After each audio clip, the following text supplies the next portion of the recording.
আর এই যে ট্রোলটা বললে তুমি, বিভিন্ন রকম ট্রোল, এবং কিছু কিছু জায়গায় আমি দেখলাম খাবার নিয়ে খুব নোংরামি ট্রোলও হয়েছে।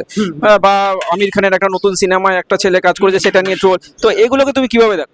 দেখো দাদা, কিছু পপুলার জায়গায় পৌঁছতে গেলে কিছু মানুষ তোমাকে নেগেটিভ করবে। যেমন আমি একটা পাড়ার বাসিন্দা, তো একটা ছোট্ট গ্রামে থাকি, সেখানেও কিন্তু আমি সবার কাছে ভালো না। তুমি যখন না খেয়ে থাকবে তখন কিন্তু কেউ তোমার গুণ বিচার করবে না।